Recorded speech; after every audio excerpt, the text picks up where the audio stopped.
Pause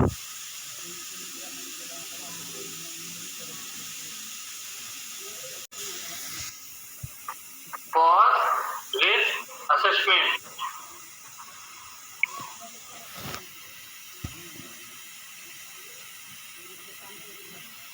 देखिए यहाँ पे आपको एक पिक्चर दिख रहा होगा, इस लिटरेचर में दिख रहा है सब कुछ स्क्रीन पे। Yes sir. यहाँ पे जो लोअर लिम्ब है, ये राइट लोअर लिम्ब है और ये लेफ्ट लोअर लिम्ब है। तो यहाँ पर ये क्लिनिकल एग्जामिनर है और ये सब्जेक्ट है। ये सब्जेक्ट के लोअर लिम्ब की जो मसल्स है उसके पावर को एग्जामिन कर रहे हैं। इसके एग्जामिनेशन में पहले यहाँ से ये स्टार्ट करेंगे पैसिवली, मतलब जैसे पेशेंट से कहेंगे पैर ऊपर ले जाओ तो ये भी उसमें सपोर्ट करते रहेंगे, और फिर उसके बाद ये पैर को यहाँ पे रोकेंगे और सब्जेक्ट से बोलेंगे कि तुम अपने पैर को वापस ले जाओ, और वो इस साइड में फोर्स लगाएगा सब्जेक्ट अपने पैर को नॉर्मल पोजीशन में ले जाने के लिए, और जो एग्जामिनर है वो इस पोजीशन को स्टॉप करेगा। इसके लिए एक तरह से ब्लॉक पैदा, एक तरह से रेजिस्टेंस पैदा करेगा, नहीं जाने देगा। तो इस तरह से इनके लोअर लिम्ब की जो मसल्स हैं, ग्रुप ऑफ मसल्स हैं, उसकी स्ट्रेंथ को चेक किया जाएगा। बात समझ में आ रही है? इस तरह से स्ट्रेंथ को चेक करेंगे और एक पैर को करके नहीं छोड़ देंगे, दोनों पैर को करके बाइलेटरल करेंगे। हाँ, कोऑर्डिनेशन देखेंगे कि दोनों में किस तरह का कोऑर्डिनेशन है, किस तरह की स्ट्रेंथ है, दोनों में इक्वल स्ट्रेंथ है या कोई एक पैर जो है वो ज्यादा वीक है। एक पैर ज्यादा वीक है, ठीक है। तो इसलिए बाइलेटरली हम चेक करते हैं, बाइलेटरली हम देखते हैं स्ट्रेंथ को, पहली बात। दूसरी बात ये कि अगर एक साइड का वीक, जैसे आपने हेमीप्लेजिया सुना है, पैराप्लेजिया सुना है, टेट्राप्लेजिया सुना है, ये वर्ड सुना है? आप न्यूरोमस्कुलर डिसऑर्डर कर रहे हैं, नर्व कंडक्शन और मायोग्राफी कर रहे हैं, और ये पेपर आप कर रहे हैं, आपने सुना है हेमीप्लेजिया, पैराप्लेजिया, टेट्राप्लेजिया, ये टर्म सुने हैं आपने? No sir. No sir. No sir. ये टर्म्स तो बहुत ही कॉमन है, ये तो पैरालिसिस है। पैरालिसिस। हाँ, पैरालिसिस है ये, पैरालिसिस, ठीक है। तो ये टर्म्स तो पता होना चाहिए, पैराप्लेजिया, टेट्राप्लेजिया, हेमीप्लेजिया। तो जो जैसे कुछ लोगों का आधा जो साइड होता है बॉडी का वो पैरालाइज्ड हो जाता है, तो उस कंडीशन में अगर आप power strength of muscle check करेंगे क्या बाइलेटरली होगा? No sir. No sir. नहीं होगा। तो इसीलिए ये बहुत ही इम्पोर्टेंट पैरामीटर है न्यूरोलॉजिकल एग्जामिनेशन का, ठीक है। ये बहुत ही इम्पोर्टेंट पैरामीटर है न्यूरोलॉजिकल एग्जामिनेशन का। फिर यहाँ पे आगे देखते हैं कि क्या होता है।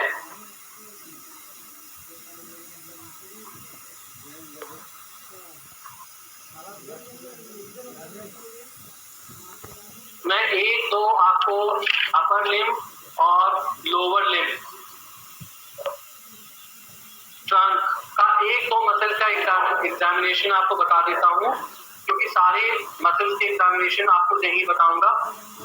हाँ, क्योंकि वो बहुत ज्यादा पूरी बॉडी की मसल्स को अगर मैं बताने लगूंगा तो बहुत मुश्किल हो जाएगी। तो लिखिए स्ट्रेंथ और power examination of upper limb.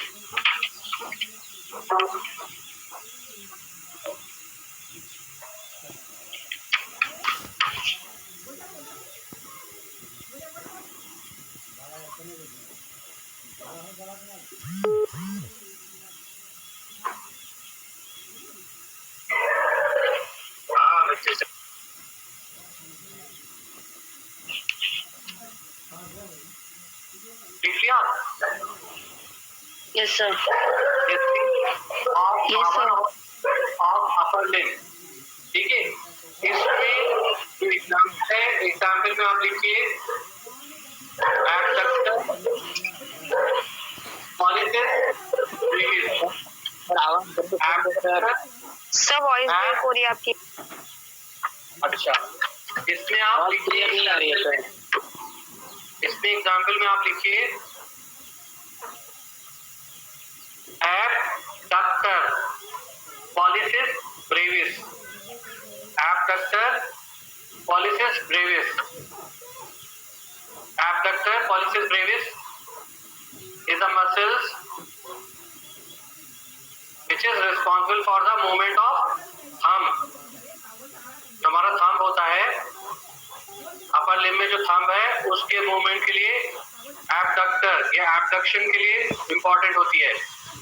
Abduction के लिए, किसके एब्डक्शन के लिए? थंब के। ठीक है, थंब आप करते हैं ना, तो एब्डक्टर पॉलिस ब्रेविस ये इसको हेल्प करती है। तो इसमें हम अगर मसल की पावर या स्ट्रेंथ को एग्जामिन करेंगे तो उसके लिए क्या करेंगे? लिखिए ask the subject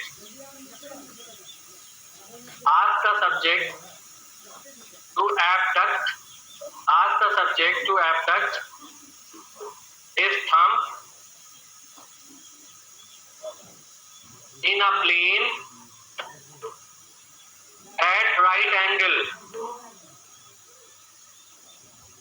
at a right angle to the palmar aspect. Palmar means palm. Palmar aspect of the index finger.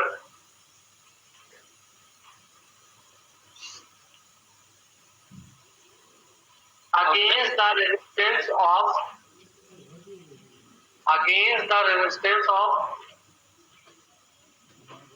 the examiner own thumb.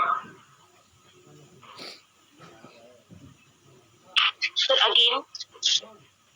Against the examiner own thumb.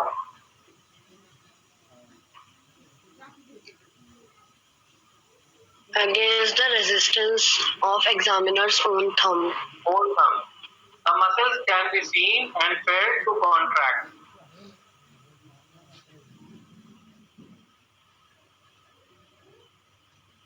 Sir, the muscles can be seen and felt to contract. इसमें क्या होता है? आप patient से कहिए कि अपने Thums को अप करे और आप एग्जामिनर जो है उसके थम्स के ऊपर अपना थंब रखेगा और उसको एब्डक्ट करने के लिए बोलेगा, लेकिन उस एब्डक्शन में उसको पावर लगानी पड़ेगी और ये पावर शो करेगा जो मसल्स के जो एब्डक्टर पॉलिस ब्रेविस है उसकी स्ट्रेंथ को इस तरह से हम चेक कर सकते हैं। ठीक है, इसी तरह से बहुत सारे डिफरेंट टेस्ट होते जाते हैं और हम अपर लिम्ब के जो मसल्स है उनकी पावर को चेक कर सकते हैं। एक और एग्जाम्पल लिख लीजिए, flexor of finger. Flexor of finger, flexion sir, flexion. हाँ, flexor of the finger.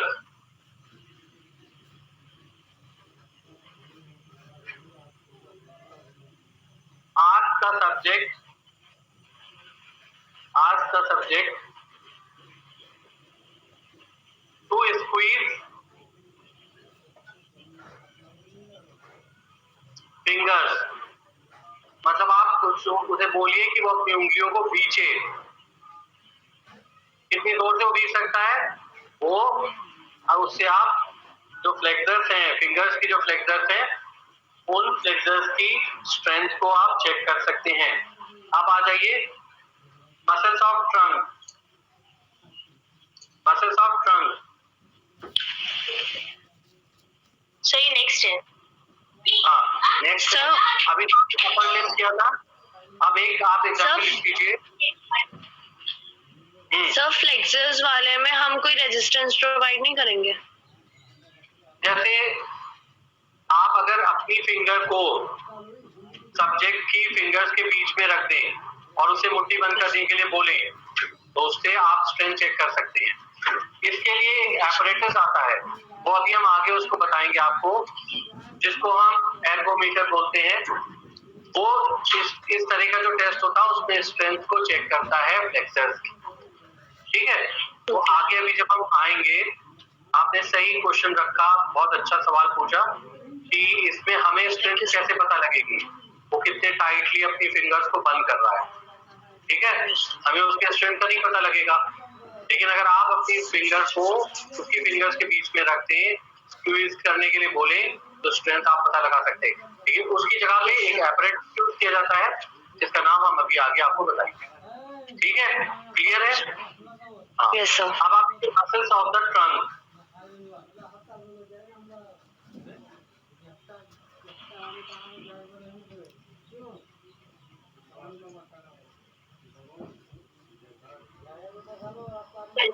Trunk TRUNK, trunk. Okay sir.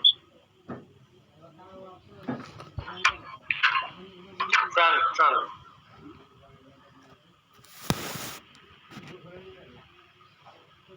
इसमें डायफ्राम का आप लिखना चाहेंगे, मुझे लगता है डायफ्राम का लिखिए तो ज्यादा अच्छा है। देखिए diaphragm,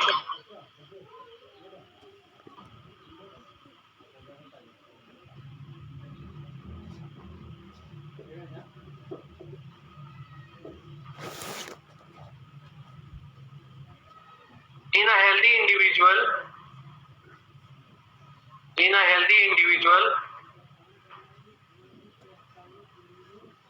inspiration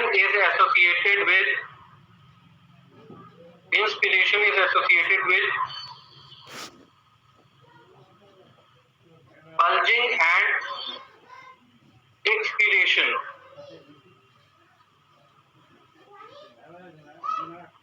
Inspiration is associated with bulging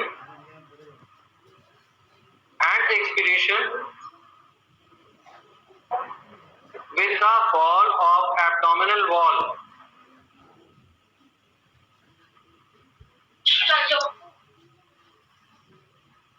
Opposite occur in the paralysis of the diaphragm. बात समझ में आई? Opposite occur In the paralysis of diaphragm. Paralysis of diaphragm. देखिए, जब हम इंस्पिरेशन करते हैं तो जो एब्डोमिनल वॉल है ये बाहर की तरफ आती है, आती है नहीं आती? करके देखिए इंस्पिरेशन, यस सर। और जब Yes, sir. इंस्पिरेशन करते हैं तो ये अंदर जो की साइड जाती अंदर वॉल है अंदर की तरफ चली जाती है, उसका फॉल होता है। Yes sir. तो अगर डायफ्राम पैरालाइज हो जाए तो ये जो मूवमेंट है ये आपको अपोजिट दिखेंगे। मतलब डायफ्राम इंस्पिरेशन मसल है जो रेस्पिरेशन में हेल्प करती है, ट्रंक की मसल्स है। तो अगर ये मसल पैरालाइज्ड हो जाएगी तो एब्डोमिनल वॉल का एक्सपेंशन और डिफ्लेशन जो है वो इंस्पिरेशन एक्सपिरेशन के साथ अपोजिट हो जाएगा। पता लग जाएगा कि रेस्पिरेशन ठीक नहीं चल रहा है, पेशेंट पैरालाइज्ड हो जाएगा, रेस्पिरेटरी पैरालिसिस हो जाएगी। और इस कंडीशन सर बट ऐसा क्यों? है वो अपोजिट क्यों हो जाएगा? अपोजिट इसलिए होता है क्योंकि डायफ्राम का कोई रोल नहीं होगा। ओके। ये एक एफर्ट मतलब ये एक फोर्सफुल प्रोसेस हो जाएगी, मतलब हमें जबरदस्ती करना पड़ेगी। जो हमारा डायफ्राम जो था, जो नर्व डायफ्राम को इनर्वेट कर रही है, वो नर्व उसको कॉन्ट्रैक्ट और रिलैक्स होने के सिग्नल नहीं दे पाएगी। लेकिन हमें ब्रीदिंग तो करना है, क्योंकि हमें जो हमारा रेस्पिरेटरी सेंटर है मेडुला ऑब्लांगेटा में जो हमारा रेस्पिरेटरी सेंटर लोकेट करता है वो किसके जरिए स्टिमुलेट और इनहिबिट होता है? कौन उसको स्टिमुलेट और इनहिबिट करता है? सर क्या रिपीट कर लीजिए आवाज में। आपको रेस्पिरेटरी रेगुलेशन पढ़ाया गया था फिजियोलॉजी में, रेगुलेशन ऑफ रेस्पिरेशन आपको फिजियोलॉजी में पढ़ाया गया था। Yes sir. तो